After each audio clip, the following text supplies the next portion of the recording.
Hey, good morning. This is the Morning Blitz Sports Talk, episode 15 on the Hardcore Sports Network. I am your host, AJ. We have some stuff to go on the NFL end of things. This was posted about 15, 16 hours ago about Mecca Parsons of the Dallas Cowboys.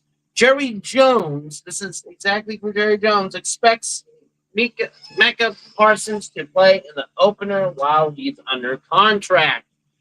This is coming straight out of their training camp out of Oakland, California. Mecca Parsons has been with the Dallas Cowboys throughout their 25 days of training camp in California and has talked to reporters once after the first practice. Other than posing a trade request on social media, Parsons has remained quiet. That included Wednesday as the Cowboys held their second from last practice in California. Am I reading this correctly? Last practice in California, Parsons was approached by reporters as he was leaving the field. My mouth's closed was all that he said. Cowboys owner Jerry Jones did stop to chat with reporters a few minutes later. There's nothing new to report regarding my contract talks with Parsons or his agent, David Pellica. Will talks pick up when the team returns to Dallas? I don't know. That necessarily talks will, Jones said. But we got a game coming, and he's under contract. The Cowboys open the season in 22 days with a Thursday night game in Philadelphia because Parsons is in the fifth year of his rookie contract, and Jones expects the star pass rusher to be on the field. You don't have deadlines when you're playing under contract, Jones says. Parsons has attended almost all the training camp practices, missing 2 of the 15 while getting treatment on his back. When he has been in attendance, he has stood off to the side for the most. Cowboys coach Brian Schottenheimer has said that Parsons has been really good in the team meetings and very engaged during their walk away from the field. When asked what's preventing Jones from having contract talks with Parsons and his agent, the owner and general manager responded, nothing. So why aren't they talking? We might or might not talk, he said. The rest of that gets into what we do every day. 4 outstanding seasons have put Parsons in the conversation to become the highest paid non-quarterback. Jones recognized Parsons' rare talent and importance to the team. That's why he made a contract extension offer back in March that Jones says both sides agreed to and shook on. But Parsons wanted Jones to speak with him to get it finalized. That has not happened, so ink has never hit paper. But every day that passes, it seems more and more possible that Parsons could be playing out the final year of his rookie deal. The Cowboys could then try to re-sign him in the offseason or use the franchise tag. All you got to go on our contracts, Jones says. We're negotiating for a contract. When you do a contract, you would hope that after a negotiation that's what both the team and player look to see what our obligations are. I have a lot of respect for the contract. So, in other terms, Jerry Jones doesn't want to go and do anything to his contract until after he honors his final year of the contract. As a businessman, I get that. You have a situation where a guy's on a rookie contract. This is his final year of the contract. You don't want to give a guy a lot of money and then he fucking flops. So essentially, what Jerry Jones is telling him is, show us you are the highest paid non-quarterback player. Have a phenomenal explosive year, and then let's get back on the table and let's make this deal fair to you. And that's what Jerry Jones is trying to do. I'm not a fan of Jerry Jones. I'm the first one to tell you I think the guy's a bum. That team has been mediocre at best since the last Super Bowl when they got with Barry Switzer as the fucking head coach. They have been nothing but trash. And the fact that Dak Prescott is fading away, he's not going to be a good player for much longer, and that's just straight out facts. There's no way around this. You just have a situation where, unfortunately, you just don't have a really good. You really don't have a good You just really don't have a really good thing going on. And I think he just realized that he just doesn't have anything good going on. And he's trying to hold on to this player as much as he can because of the said contract. Contract verbiage is really, really tough, man. You just can't see your way around it. And unfortunately, that's where things get tricky, right? You have a situation that, what else do you do? What else do you do? How do you fix this problem? And you can't. Um, so I hate to say this, person needs to go outperform his last contract and force Jerry Jones to either trade him for a better contract or pay the man his bag. That's the way I look at it. So let's go into other things on the sports news. Let's go to some scores around the league, around professional sports. Let's see um, who won what, and you know, let's let's get it. All right. For the Major League Baseball, we have Major League Baseball. The Brewers beat the Pirates 12-5. Reds beat the Phillies 8-0. The Orioles beat the Seattle Mariners 4-3. The Braves beat the Mets 11-6. WNBA, the Sun defeats the Sky 71-62. Golden State defeats the DC 88-83. Aces defeat Liberty 83-77. Dream defeats the Storm 85-75. And that is it currently for scores. Let's go over to more sports news. What is going on here? All right, then we can go to the ultimate call. Let's go over to the 2025 college football ranking. From Fox Sports, RJ Young's ultimate 136. This man had so much time on his that he ranked 136 college teams from 1 to 136. So here he goes. Texas Longhorns is ranked number 1. Ohio State is ranked number 2. You have Oregon Ducks at 3. Notre Dame Irish at 4. Georgia Bulldogs at 5. Clemson Tigers at 6. Penn State Nittany Lions at 7. The LSU Tigers at 8. Alabama Crimson Tide at 9. Oklahoma Sooners at 10. Indiana Hoosiers made 11. I'm actually kind of surprised about that one. The Michigan Wolverines at 12. Tennessee Volunteers at 13. Ole Miss Rebels at 14.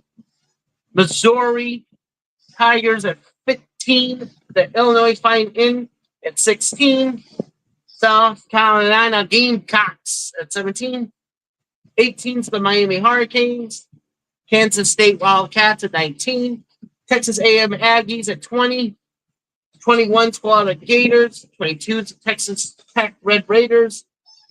Arizona State Sun Devils at 23.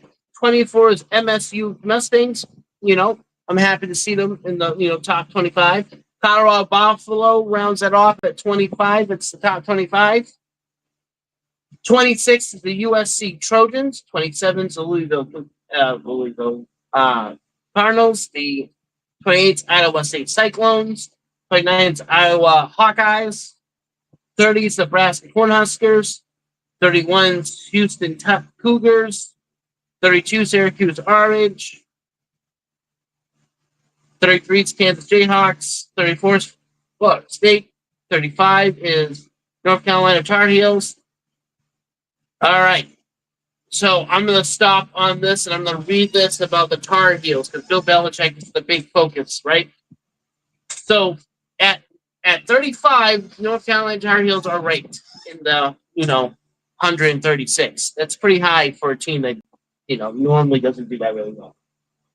So Bill Belichick is one of the best NFL coaches who has ever lived. Certainly the best ever in the Sarah Cat era. I guess we can actually agree on that. However, at 72, he's relative news in the support.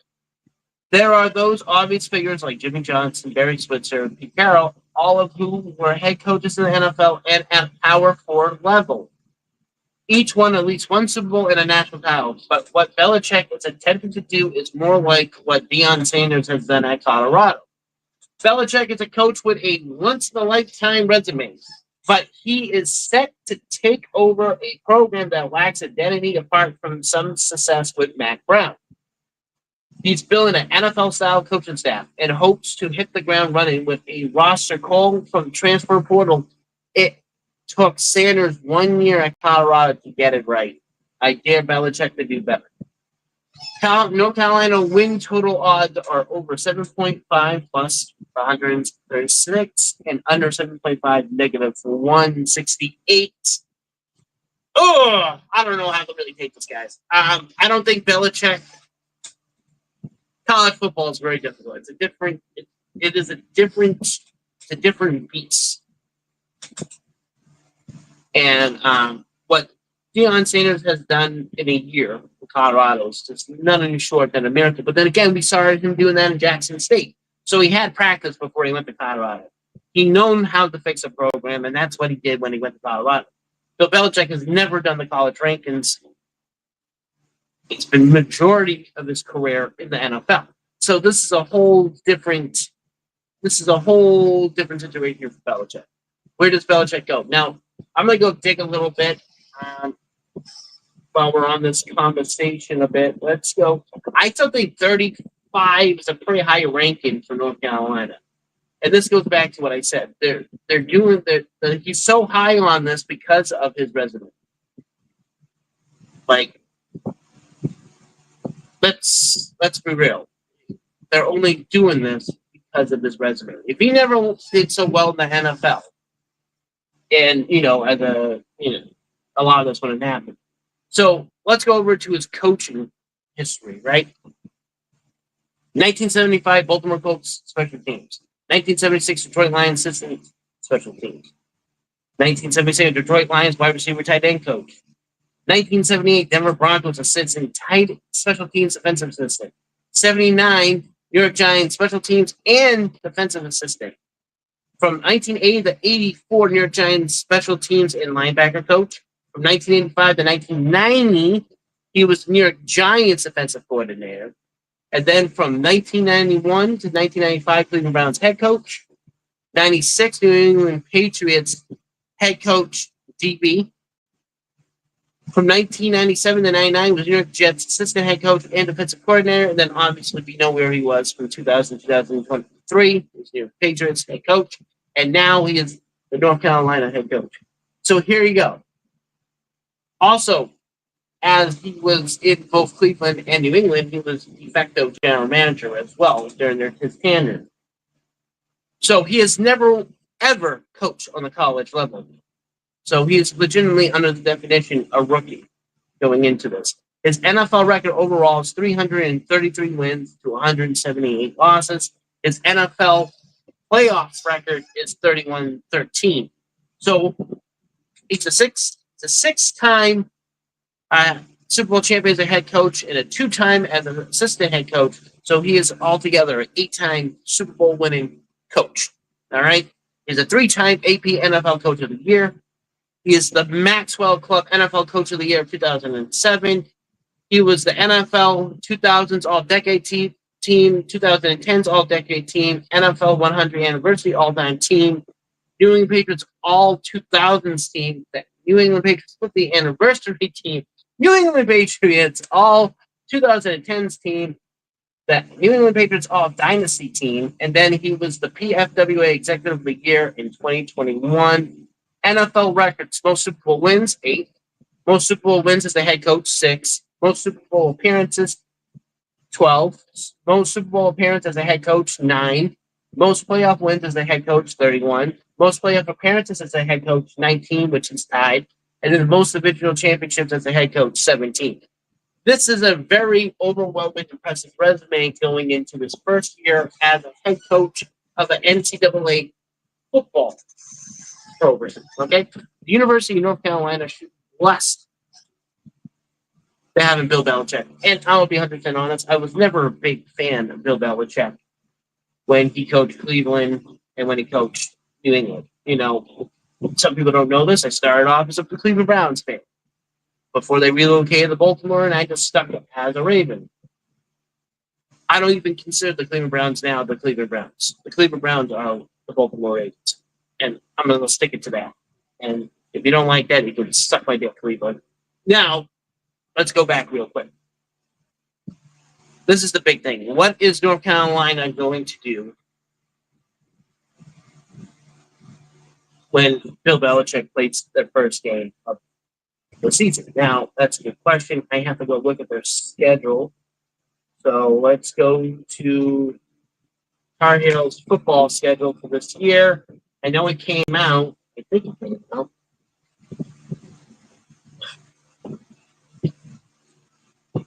I'm very curious to see who they play. Here we go.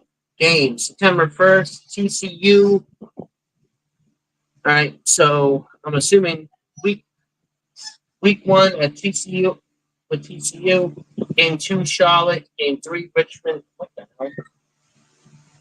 Okay, now I can definitely see how this is why they were ranked where they were ranked. All right, so they go TCU, Texas Christian University, in Charlotte, Richmond, University of Central Florida. They play Clemson, California, Virginia, Syracuse, Stanford, Wakefield, North Carolina State, and Duke. Okay, so just by looking at this, the teams that would give them a fight: Clemson, California,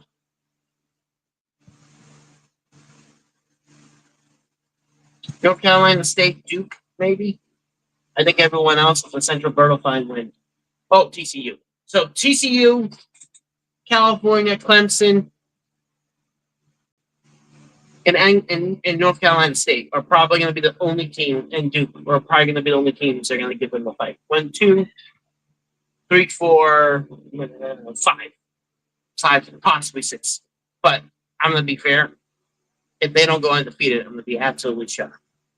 There's nothing that sticks out to me that says that they're going to lose any of these effing games. They're not playing against. Let's see, they're not playing against SMU. They're not playing. When the hell did California go to the ACC?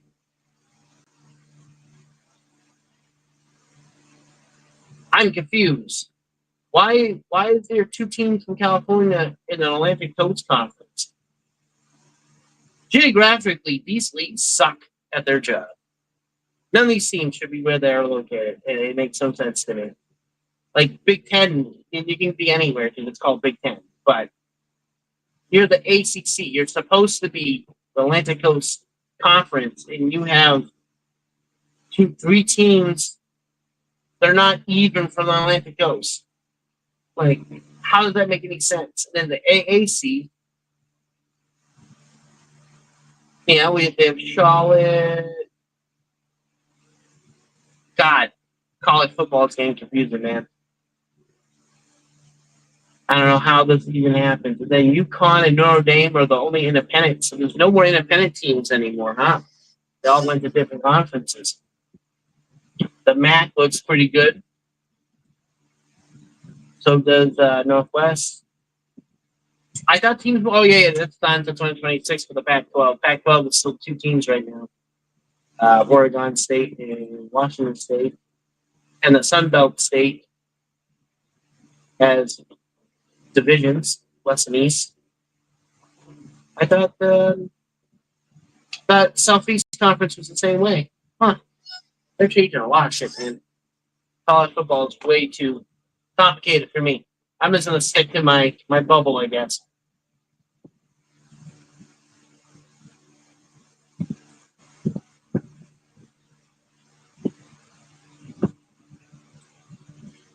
All right, so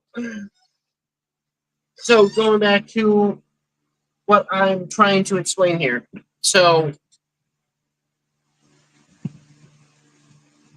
Bill Belichick has a long road ahead of him when it comes to this, and I'm hoping everything plays according to um,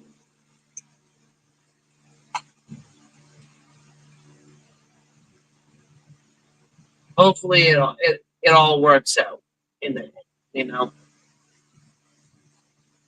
Because if not,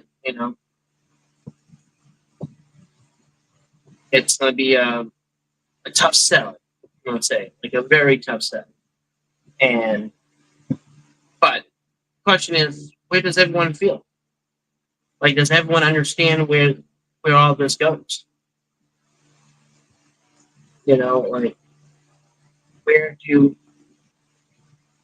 where do all these go now? Right? Like it's I don't know.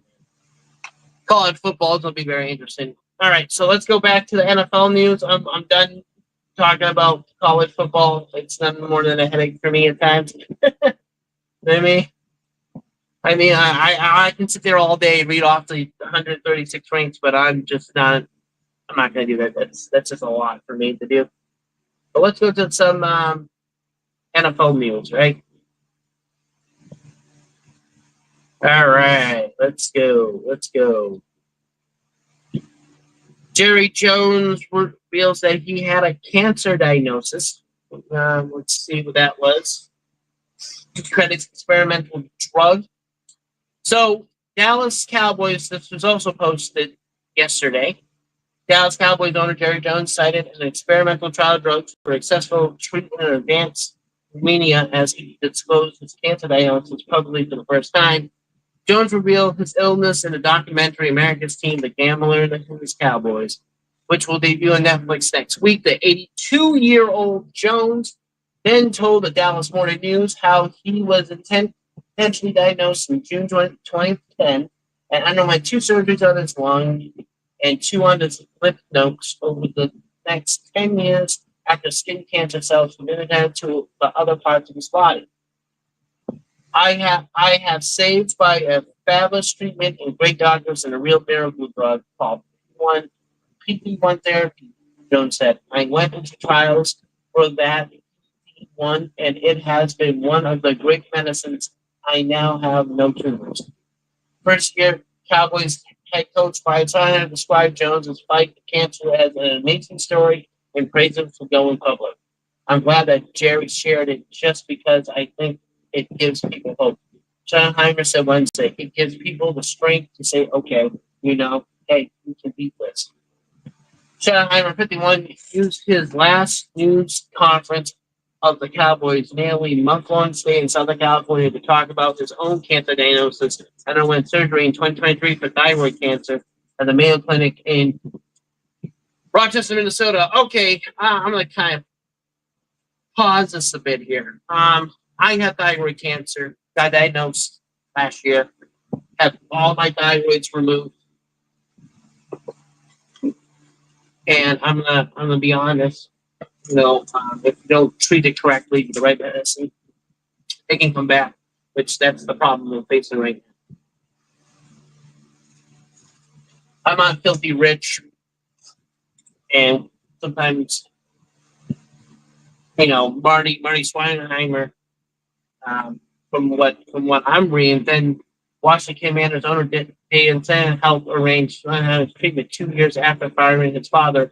Marty Schweinheimer's head coach. Ryan Sanders was Washington's quarterback coach during the 2001 season. In the same year, Steiner himself was treated for thyroid cancer. So I guess it's more common than what I thought. It doesn't discriminate against anybody, Schottenheimer said, and mine was certainly less serious, but I was 28 when I was diagnosed with thyroid cancer, nothing like stage 4, nothing like what Jerry and other people have to go through, but you hear the word cancer and it scares the hell out of you. You know what? I agree. It does scare the hell out of you. But thyroid cancer can turn into something else, even if you treat it.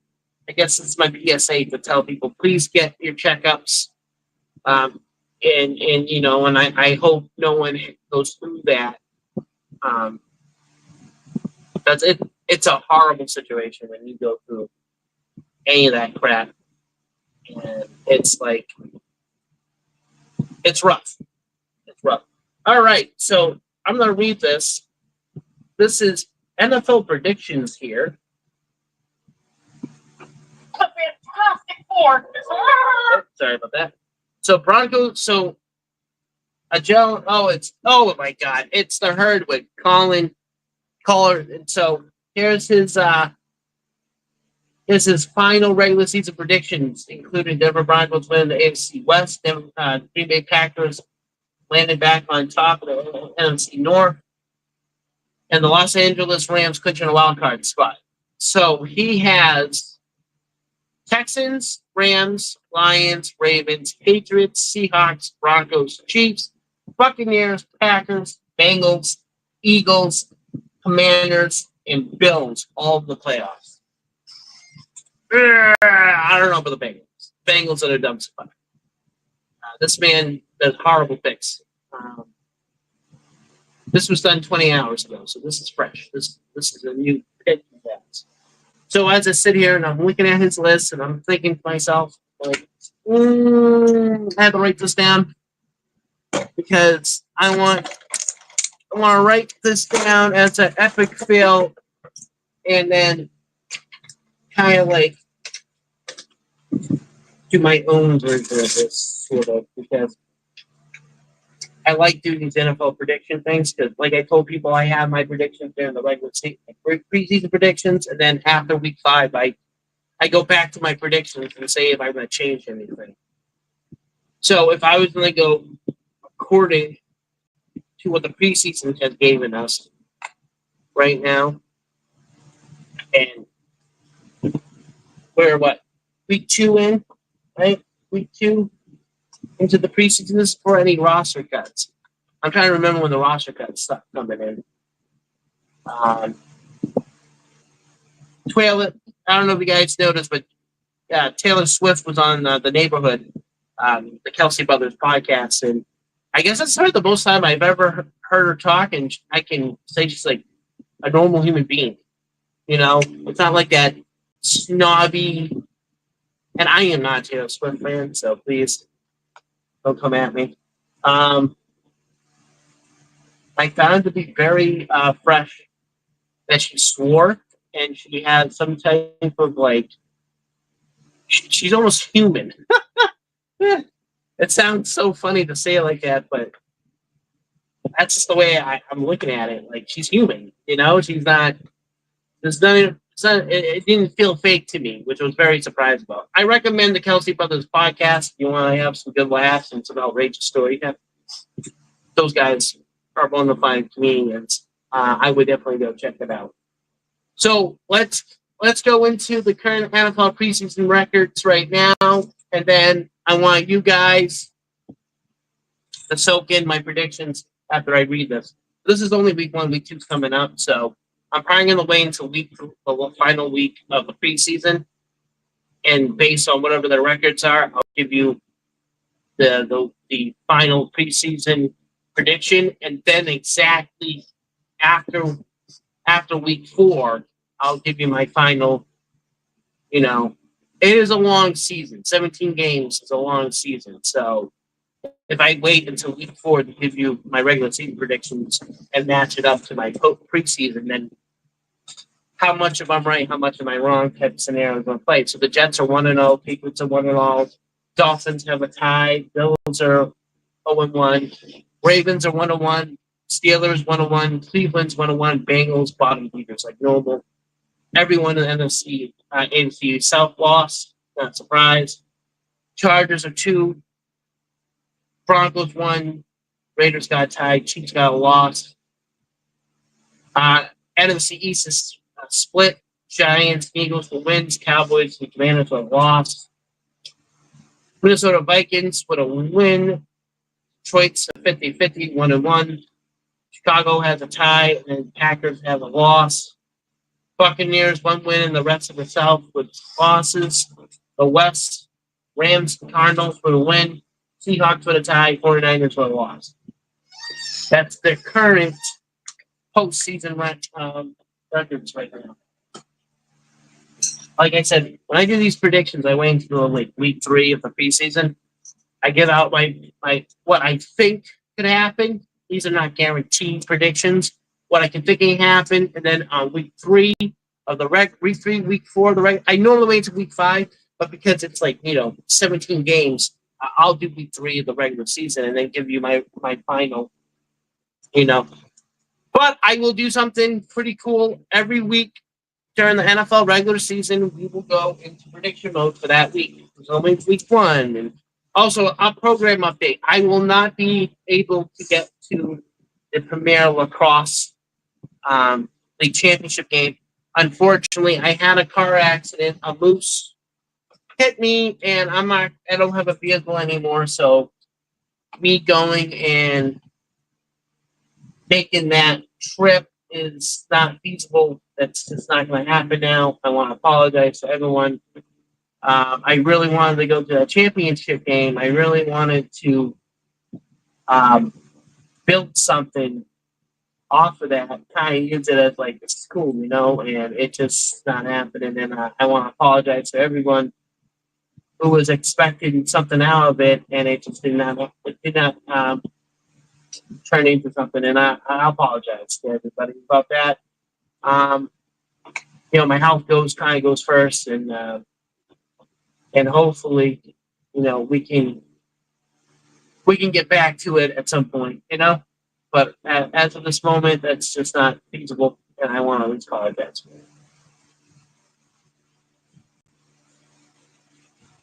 You know, it just sucks. I really do wish that I could have done something. But that's life. You just kind of roll with the punches, right? And you just just go from there. Um,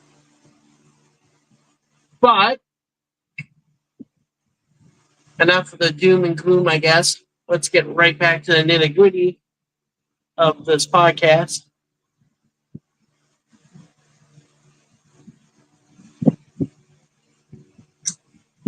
You know,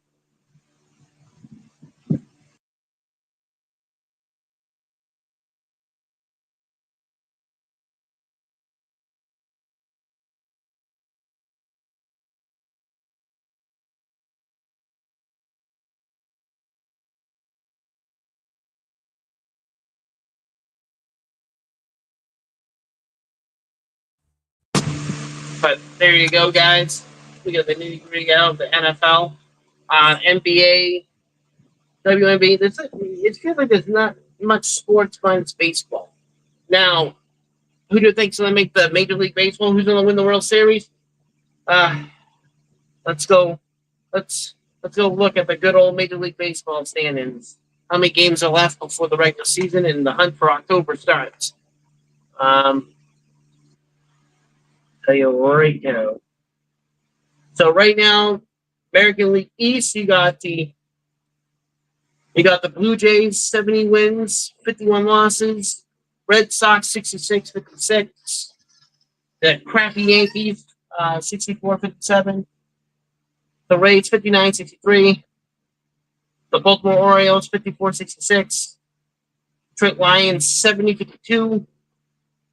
Cleveland 62-57. The Royals 60-61.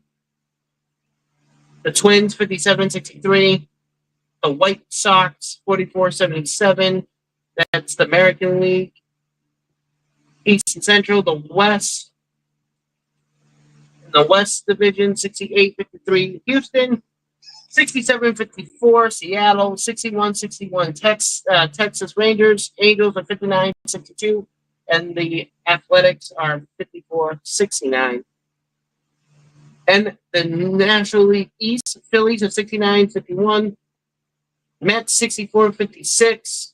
Mariners 58-62. Atlanta 52-68. Nationals 48-72. And it's Brewers at 76-44. Cubs are 68-51. Cincinnati Reds 64-58. Cardinals at 61-61. Pirates at 51-71. San Diego 69-52. Dodgers at 68-53. Diamondbacks at 59-62. Giants at 59-62. And then Colorado's 32-88. God, these are very interesting. So let's see. Well, if wild card happened right now, playoffs out right now, it would have been the leaders would be Blue Jays, Tigers, Astros, and then the wild card teams would be Seattle, Boston, Yankees. All right. And then over in the National League would be the Brewers, Phillies, Padres, and then Cubs, Dodgers, Mets. That would happen if the playoffs started right now. Okay? So right now, I think there's I don't even remember how many games there are in Major League Baseball. I think it's like 162 or something. Something ridiculous. Let me do it.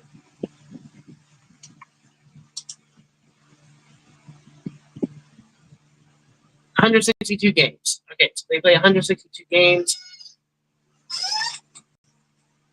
That's a lot of games. I don't know how a typical fan can sit here and actually, do that. But power to them. I'm going by one of the teams. We're only 122 games in. 122 games in with 40 games left. So let's say the Red Sox win the last 40 games, 40 something. The Red Sox are in. How many games are they in? 66. They're at 20. So if the Red Sox go and win out, they can take the AL East. I mean, that's a far-fetched thing to ask for, but potentially happen. But Major League Baseball is heating up. I think I'm surprised the Blue Jays have 70 wins. I guess teams that I'm surprised they are not. I'm surprised Baltimore's not doing better. They were a really good team not that long ago. The AL Central is nothing special. I always thought Detroit and Cleveland would be fighting for the top division win. The Royals kind of surprised me. I thought they would have at least split even by this point, but they haven't. I guess they haven't played that many games yet, so they're one game shy of splitting even. Rangers 61-61. I saw that coming. Houston and Seattle. Athletics. I don't think Athletics will really do much. You know what's the big shocker? That the Colorado Rockies only won 32 games. They're automatically eliminated from the playoffs. They're done. They could put a fork in them. That's a really sad thing. If Colorado Rockies ever managed to be where they were again when they won the Major League Series, then give me a buzz. But until then, I don't expect them to do anything anytime soon in the foreseeable future, which is kind of sad because, like I said, I never expect them to be such a sad franchise.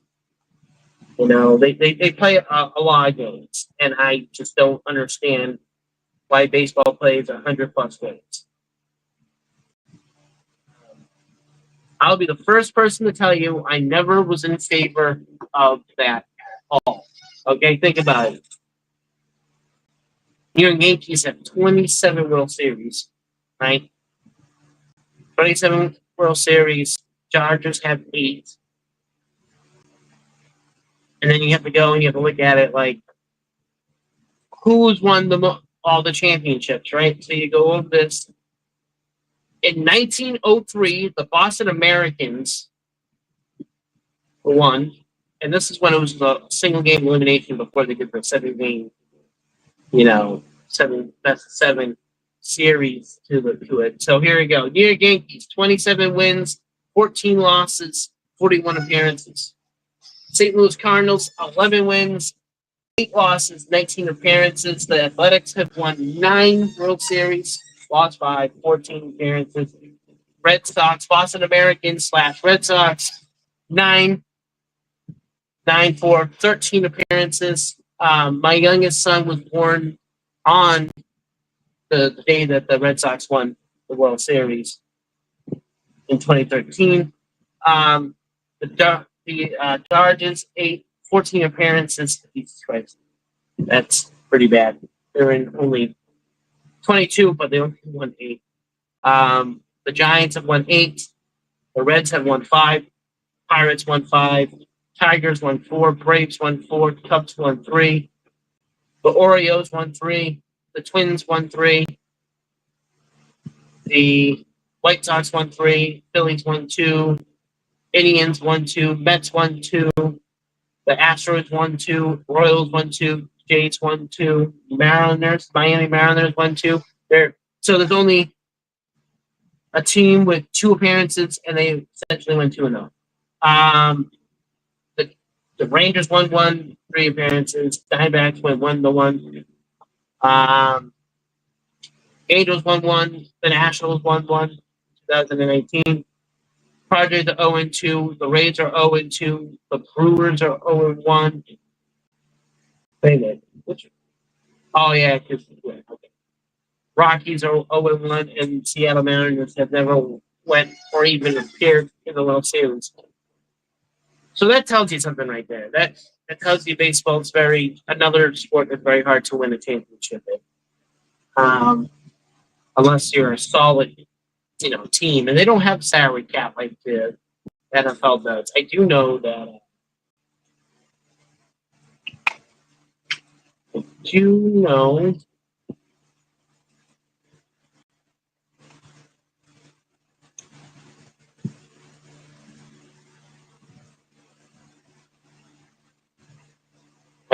know. Oh man.